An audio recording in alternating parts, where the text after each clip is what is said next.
Hey guys, स्वागत है आपका स्टडी फॉर नौकरी चैनल पे। और आर एस खुरमी के ऑब्जेक्टिव्स के हम सॉल्यूशंस को डिस्कस कर रहे थे थर्मोडायनेमिक्स के लिए। और ये उसका आखिरी लेक्चर है, 11th लेक्चर है। और यहाँ पे ये चैप्टर भी हमारा खत्म हो जाएगा। अगर आपने इससे पहले के वीडियोस नहीं देखे हैं तो प्लेलिस्ट में जाके विजिट कीजिए। किसी भी एग्ज़ाम की आप तैयारी करें, ESC GATE, SSC JEE, RRB JEE, state के PSCs PSUs, कोई भी एग्ज़ाम हो, सारे ही एग्ज़ाम्स के लिए बुक बहुत ज़्यादा इंपॉर्टेंट है। इस पर मैं एक वीडियो बना चुका हूँ, why should I solve R S खुरमी। तो उसको देखना, काफ़ी सारे लोगों ने उसे देख चुका है, why should I solve R S खुरमी। तो वहाँ पे मैंने बताया कि किस तरीके से इस बुक से विद प्रूफ डायरेक्टली क्वेश्चंस आते हैं। इस टेलीग्राम चैनल पे इस वीडियो की और ऐसे और भी बहुत सारे वीडियोस की आपको नोटिफिकेशन मिल जाएगी जो भी इस यूट्यूब चैनल पे अपलोड होते हैं। Okay, engineering mechanics, strength of material, fluid mechanics, hydraulic machines सब कवर हो चुका है। और आज के बाद से थर्मोडायनेमिक्स भी इसी लिस्ट में जुड़ जाएगा, ये भी ख़त्म हो जाएगा। फिर हम बॉयलर और स्टीम इंजन्स वगैरह के बारे में बात करेंगे। बॉयलर पे मैं ऑलरेडी 2 वीडियोस बना चुका हूँ, उनको आप प्लीज़ देखिएगा। उस पर मैंने डिटेल में कवर किया है किस तरीके के बॉयलर्स होते हैं, उसमें कौन सी माउंटिंग्स लगती हैं, एसेसरीज किस तरीके से लगती हैं, उनका यूज़ क्या होता है, एप्लीकेशन क्या होता है, किस मटेरियल की बनी होती है, ऐसे जितने भी थ्योरेटिकल क्वेश्चंस बनते हैं सारे मैं वहाँ पे डिस्कस कर चुका हूँ। बॉयलर के 2 बहुत ही इंपॉर्टेंट वीडियोस हैं। ओके, और आपको अगर बॉयलर्स में और भी ज़्यादा कुछ चाहिए तो पावर प्लांट पे SSC JEE के प्रीवियस ईयर्स की क्वेश्चंस को भी मैं अपलोड कर चुका हूँ। ठीक है, previous years question SSC JEE की बात करूँ तो थर्मोडायनेमिक्स के अपलोड हो चुके हैं, पावर प्लांट के अपलोड हो चुके हैं। ठीक है, और इसके अलावा इंजीनियरिंग मैकेनिक्स तो हम कवर कर चुके हैं। स्ट्रेंथ ऑफ मटेरियल और फ्लूइड मैकेनिक्स पे मेरी NLC की स्पेशल क्लासेस थी। ठीक है, तो उस पर भी मैंने strength of material, fluid mechanics को बहुत ही डिटेल में कवर किया है। इसके अलावा मशीन डिज़ाइन पे RCFL के कुछ क्वेश्चंस मिल जाएंगे आपको RCFL वाली सीरीज़ में। थ्योरी ऑफ मशीन के भी मिल जाएंगे। प्रोडक्शन के भी मैंने RCFL most expected questions, most important questions की सीरीज़ में प्रोडक्शन इंजीनियरिंग के बहुत सारे अच्छे क्वेश्चंस कवर किए हैं। इंजीनियरिंग मटेरियल्स में मैंने थ्योरी प्लस जो आपके होते हैं क्वेश्चंस, थ्योरी प्लस क्वेश्चंस कौन से, जो gate, ESC PSUs SSC JEE वगैरह में आए हुए हैं, ऐसे सारे क्वेश्चंस मैंने वहाँ पे बहुत अच्छे से कवर किए हैं। ठीक है, तो आप इन सब को भी विजिट कीजिएगा, प्लेलिस्ट में जाके देखिए यूट्यूब चैनल के हमारे, उसमें आपको वेरियस क्लासेस मिलेंगी। उन सब में मैंने बहुत सारे टॉपिक ऑलरेडी कवर करके रखे हैं, तो अगर आपने उनको नहीं देखा है तो देख लीजिए। मेरे ख्याल से करीबन 2000 से ज़्यादा ही क्वेश्चंस मैं सारी ही अपनी सीरीज़ में कवर कर चुका हूँ। 2000 से ज़्यादा ही होंगे मेरे ख्याल से, अब तो 2500 के आसपास हो जाएंगे। तो इतने सारे क्वेश्चंस हम कवर कर चुके हैं कई जगह, और प्रॉपर एक्सप्लेनेशन के साथ कवर किया, तो उनको देखिए। आपकी किसी भी एग्ज़ाम्स की तैयारी अपने आप हो जाएगी, मैंने बहुत ही डीपली कवर किया। ठीक है, तो पहला क्वेश्चन है, the amount of heat given out by the complete combustion of 1 kg of fuel is known as calorific value of solid or liquid fuel। बिल्कुल सही है, करेक्ट ऑप्शन है। नेक्स्ट देखते हैं, the amount of heat obtained by the complete combustion of 1 kg of fuel when the product of its combustion are cooled down to the temperature of supplied air is called। अब देखिए क्या किया आपने, एक fuel लिया, उसको burn किया, जो भी उससे हीट आई उसको एब्जॉर्ब कराया, फिर उसके बाद उसका टेम्परेचर रिड्यूस कराया। टेम्परेचर रिड्यूस कराएंगे तो क्या होगा, हीट रिजेक्शन होगा, और उस हीट को रिजेक्ट करा के भी आपने एब्जॉर्ब करा लिया, तो आपने एक हायर वैल्यू को अचीव किया है, higher value of calorific value को एब्जॉर्ब कराया है, तो ये हायर हो जाएगा। ठीक है, ऑन द अदर हैंड अगर आप उसको कूल नहीं कराते तो वो लोअर वैल्यू मिलती। ठीक है, next question, the lower calorific value fuel may be obtained by adding the heat of steam formed during the combustion to the higher value। तो लोअर कैलोरीफिक वैल्यू आपको इस तरीके से बिल्कुल भी नहीं मिलने वाली है, ये गलत ऑप्शन है। बॉम्ब कैलोरीमीटर किस लिए यूज़ करते हैं, तो बॉम्ब कैलोरीमीटर में आप कैलोरीमीटर के अंदर फ्यूल को बर्न करते हैं। ठीक है, उस फ्यूल से जो भी एनर्जी निकलती है उसको हम एब्जॉर्ब करा लेते हैं, उसको कूल कर लेते हैं, जो हमने टेम्परेचर प्रोवाइड किया एयर पे वहाँ तक हम लोग उसको कूल करा लेते हैं। तो पूरी की पूरी जो हीट होती है वो हम निकलवा लेते हैं उससे, इसे कहते हैं हायर कैलोरीफिक वैल्यू। तो आपका 291 का ये हो जाएगा। Which of the following statement is correct? अब इसमें से कौन सा करेक्ट है? Liquid fuel consist of hydrocarbon. अच्छा, इनकरेक्ट पूछा है, ठीक है। तो लिक्विड फ्यूल जो होते हैं, फ्यूल कोई सा भी हो, मोस्टली उसमें हाइड्रोकार्बन ही होता है, कार्बन और हाइड्रोजन होते हैं, बीच का इनका अरेंजमेंट कुछ भी हो सकता है, डिपेंड करता है। Liquid fuel has higher calorific value than solid fuels. तो पिछले वीडियो में ये भी डिस्कस कर चुके हैं। Solid fuel have higher calorific value, तो ये तो गलत हो गया सरासर। और गुड फ्यूल का जो है लो इग्निशन पॉइंट होना चाहिए, मतलब जल्दी से जल जाए यार, फ्यूल ऐसा हो जो जल्दी से जल जाए। ऐसा नहीं कि फ्यूल बर्न कराने के लिए मतलब माचिस लगाओ और फ्यूल जल जाना चाहिए, इस टाइप का उसकी इग्निशन टेम्परेचर होना चाहिए।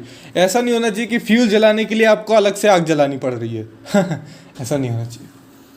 Those substances which have so far not been resolved by any means into other substance of simpler form, तो उनको क्या कहेंगे, मतलब जिनको और ज़्यादा तोड़ के हम और ज़्यादा सिंपलर सब्सटेंस में नहीं ला सकते। सिंपलर सब्सटेंस, सब्सटेंस बोले तो सब्सटेंस मतलब कि ऐसा कि जैसे H2 है ना, वो एक सब्सटेंस है, ठीक है। तो ये क्या है, एक आपको यहाँ पे देखने को मिलेगा मॉलिक्यूल, ठीक है। और मॉलिक्यूल को अगर आप तोड़ दोगे, एटम्स में डिवाइड कर दोगे, तो वो सब्सटेंस नहीं रह जाएगा, ठीक है, वो एटम्स के फॉर्म में आ जाएगा, इंडिविजुअल्स। तो मॉलिक्यूल और मॉलिक्यूल से जब बड़ा होगा तो फिर जुड़ जुड़ के वो कंपाउंड बना लेंगे, ठीक है। The smallest quantity of substance which can exist by itself chemically recognizable form is known as, तो एटम्स के फॉर्म में वो आपको मिल जाएगी, ठीक है। तो 294 का आपका सी हो जाएगा। Which element are made up of minute and chemically invisible particles are called as atoms, तो बिल्कुल सही है, 295 का ये हो जाएगा, ठीक है। An molecule consist of one atom, तो उसे कहेंगे मोनोएटॉमिक, ठीक है। ट्राई एटॉमिक में 3 एटम होंगे, ठीक है। The atomic mass of an element is the number of times of the atom heavier than the hydrogen, ठीक है। तो बिल्कुल सही है। हाइड्रोजन में क्या होता है, एक प्रोटॉन होता है सिर्फ। उसके बाद जिस पे आप एटॉमिक मास निकालने जाएंगे ना, तो एक प्रोटॉन का जो मास होगा लगभग बराबर होता है एक न्यूट्रॉन के मास के बराबर, ठीक है। और न्यूट्रॉन और प्रोटॉन ही भारी भरकम चीज़ होते हैं, ठीक है। इन्हीं का मास हम यूजुअली कैलकुलेट करते हैं, क्योंकि इलेक्ट्रॉन तो बहुत पिद्दी होता है, उसका तो मास बहुत ही कम होता है। तो जो मोस्टली मास होता है किसी भी एटम का, वो उसके प्रोटॉन और न्यूट्रॉन के कारण होता है।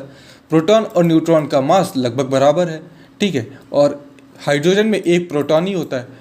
तो अगर मान लो एक प्रोटॉन या 2 प्रोटॉन और 2 न्यूट्रॉन है, हीलियम की बात करूँ मैं, तो उसका मास कितना होगा, 4, ठीक है। और हीलियम और हाइड्रोजन से 4 गुना ज़्यादा होगा, ठीक है। तो ये ट्रू है, 298 के। The hydrogen is the substance जो लाइटेस्ट है, तो 299 का ये हो जाएगा। एटॉमिक मास ऑक्सीजन का कितना होता है, 12 होता है। कार्बन का ये सब ये सब याद ही होता है। और 16 होता है ऑक्सीजन का, तो सबका 16 हो जाएगा। 30 का सी, ये तो मेरे ख्याल से आपको याद ही होगा, इसमें तो कोई दिक्कत है नहीं। The atomic mass of nitrogen is, यहाँ पे डैश आएगा, तो नाइट्रोजन का लेस देन होता है ऑक्सीजन से, ठीक है। तो 301 का बी हो जाएगा। Which of the following has minimum atomic mass, तो मिनिमम एटॉमिक मास सबसे ज़्यादा कम होगा यहाँ पे कार्बन का, और सबसे ज़्यादा होगा सल्फर का। तो ये तो पिद्दी टाइप के क्वेश्चन हैं। सल्फर का कितना होता है, सल्फर का 32 होता है, 303 का डी हो जाएगा। ऑक्सीजन का mass is dash times heavier than hydrogen, तो ऑक्सीजन का जो होता है वो 16 टाइम्स होता है। ऑक्सीजन एटम का पूछ रहा है, ऑक्सीजन गैस का नहीं पूछ रहा, ठीक है। तो ध्यान रखना, कभी कभी ये ऑक्सीजन एटम का बोलेगा, कभी ऑक्सीजन गैस का बोलेगा। ऑक्सीजन गैस का बोलेगा तो O2 होता है, तो 2 टाइम्स हो जाएगा, 32 हो जाएगा उधर, ठीक है। The molecular mass of a substance is the number of times times of molecule that the substance is heavier than hydrogen atom, तो बिल्कुल सही है, अभी हमने देखा भी किस तरीके से।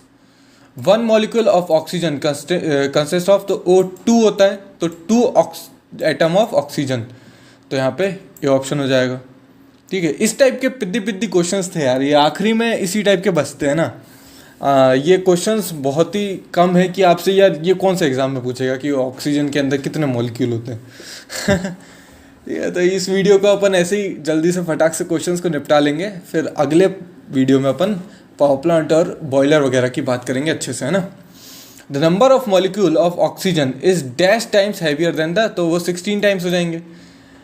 1 kg of carbon produces 8/3 of oxygen. For its combustion produces 11/3 of carbon dioxide. देखिए C plus O2 gives CO2, ये होती इक्वेशन।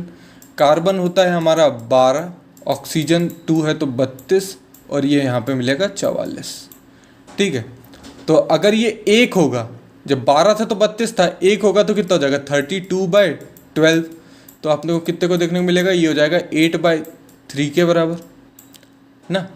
8 तिया 12 4 तिया 12 और 4 8 से 8 4 32, ठीक है। और यहाँ पे 44/12 हो जाएगा, तो वो आपका 11/3 हो जाएगा। तो बिल्कुल सही है, 11/3 टाइम्स कार्बन डाइऑक्साइड मिला और 8/3 टाइम्स आपको मिला ऑक्सीजन, तो एग्री करेंगे 308 का ये हो जाएगा। 1 kg of carbon requires 4/3 kg of oxygen and produces, कितना कार्बन मोनोऑक्साइड प्रोड्यूस होगा। देखो 1 तो कार्बन था, उसमें 4/3 ऑक्सीजन डाल दोगे तो मिलेगा क्या, मास तो कंजर्व ही रहेगा ना यार, तो कितना हो जाएगा, ये 7/3 हो जाएगा। ठीक है, तो ऐसे भी देख सकते हैं, ठीक। और चाहो तो आप ऐसे भी कर सकते हो, तो मैं बता देता हूँ। C plus O2 gives CO, तो बैलेंस करने के लिए 2 इधर और 2 इधर आ जाएगा, ठीक है। तो यहाँ पे हो जाएगा ये 12 का 24, यहाँ पे 32 और CO 12, और ये कितना होता है 16, तो 6 2 8 28 64, 28 का दुना कितना हो जाता है 56, ठीक है। ठीक, तो इसको डिवाइड करो, 32/24 करोगे, 8 से काट दो, तो ये जाएगा 4/3 टाइम्स ऑक्सीजन आपका, और 56/24 करोगे तो आपका कितना आ जाएगा, और कार्बन मोनोऑक्साइड ये जाएगा 7/3 टाइम्स। 8 से ही काटना है ना, 8 से काटना पड़ेगा इधर भी, ठीक है। तो इस तरीके से करते हैं, सिंपल होता है, कोई खास है नहीं। 1 kg of carbon monoxide requires 4/7 kg of oxygen and produces, तो 1 kg कार्बन मोनोऑक्साइड था, CO plus O2 gives CO2, ठीक है। तो बैलेंस करना पड़ेगा इसको, ठीक है। किस तरीके से करें, यहाँ पे O2 है, ठीक है, तो इसको 2CO करूँ, 2CO करूँगा तो यहाँ पे कितना हो जाएगा 2O2, तो 2 कार्बन हो गए और 2 2 4 ऑक्सीजन, हाँ सही हो गया, बैलेंस हो गया। तो आप देख सकते हैं इस तरीके से 1 kg of carbon monoxide requires 4/7 kg, तो दोनों को ऐड कर दोगे, 1 + 4/7 कर ऐड कर दोगे तो ऐसे ही भी आपका कितना आ जाएगा 11/7 आ जाएगा, ठीक है। और अगर आप ऐसे करना चाहो, कार्बन होता है 12 और ये ऑक्सीजन 16 × 2, यानी कि 56 कार्बन और ये 32, तो CO2 44 88, ठीक है।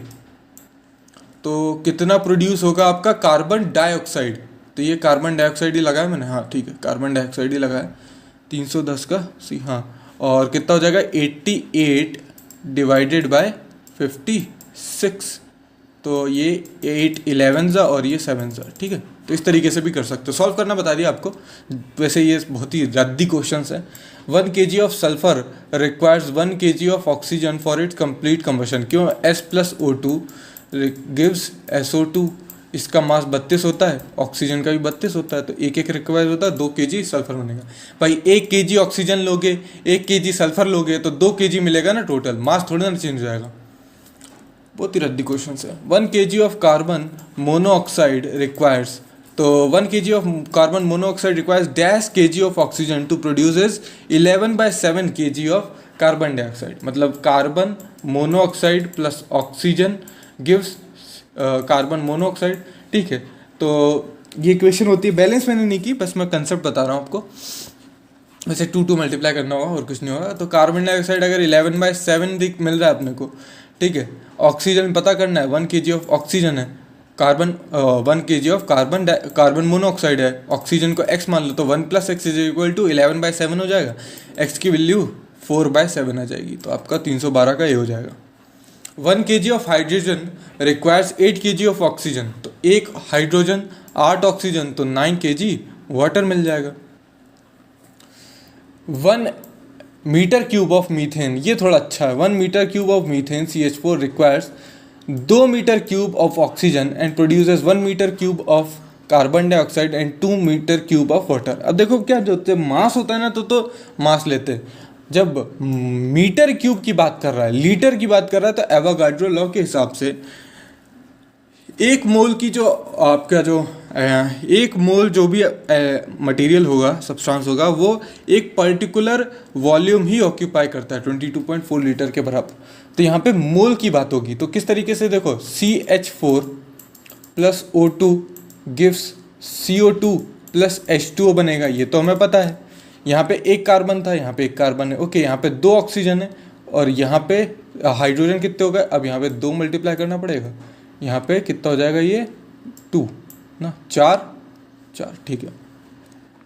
तो CH4 1 मोल, 2 मोल ऑक्सीजन तो 2 मीटर क्यूब, ठीक है, 1 मोल कार्बन डाइऑक्साइड और 2 मोल वाटर तो 2 मीटर क्यूब वाटर। तो इस तरीके से आपको देखने को मिलेगा करेक्ट। तो मोल देख लेना यहाँ पे, है ना, इसके सामने जो इसका कोफिशिएंट होगा ना, उतने मीटर क्यूब ऑफ आपको एयर लगेगी वॉल्यूम वाइज, या जो भी सब्सटेंस होगा वो लगेगा। 1 kg ऑफ ईथिलीन, अब देखिए यहाँ पे ईथिलीन होगा तो यहाँ पे C2H4 होगा, ठीक है। ईथिलीन क्या होता है, लीन मतलब 2 बॉन्ड होंगे, बाकी कितने 4 हाइड्रोजन होंगे तो C2H4, तो C2H4 फिर इसमें ऑक्सीजन लगेगा, O2 गिव्स 2 CO2 + 2 H2O, तो ये कितना हो जाएगा 3, ठीक। ये C2H4 12, 24, 28 और 32 × 3 32 × 3 यानी कि 96, ठीक है। 44 का हो जाएगा 88 और H2O होता है 18 तो 36, ठीक है। तो मेरे को तो सही लग रहा है, सही बैलेंस की मैंने, ठीक है। तो 1 kg of ethylene produces 2 kg of oxygen, okay, ऐसा बोल रहा है। तो 1 kg ऑफ एथिलीन होगा तो ये इसका 2 टाइम्स है क्या, एक बार देख लेते हैं, ठीक है। और 22/7 कार्बन डाइऑक्साइड तो and kg of water stream, तो kg कितना वाटर स्ट्रीम प्रोड्यूस करेगा, तो हो जाएगा 36 / 28, है ना। तो देख लेते हो 28 + 96,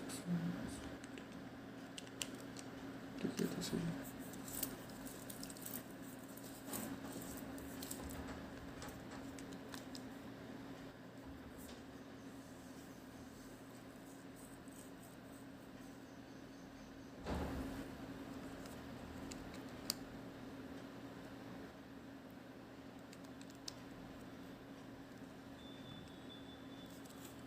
तो ये कितना आ जाएगा, 36/28 करोगे तो यहाँ पे आ जाएगा, 4 से काटूँ क्या, हाँ 4 से 9/7, तो आपका ये ऑप्शन करेक्ट हो जाएगा।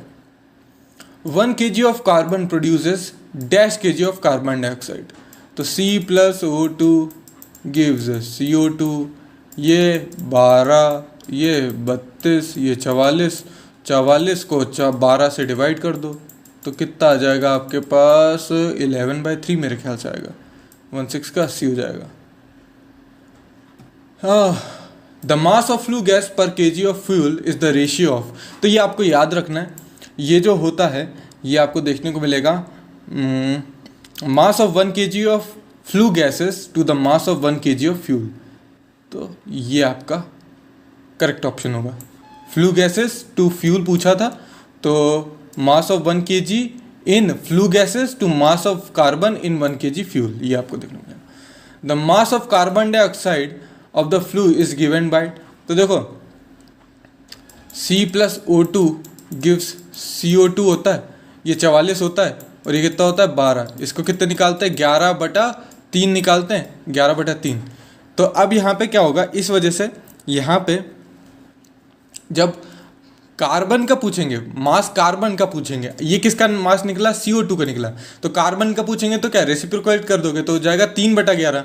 तो 3/11 CO2, और इस तरीके से ही 3/7 आता था आपका CO, तो वो 7/3 हो जाएगा। तो आपका डी ऑप्शन करेक्ट होगा।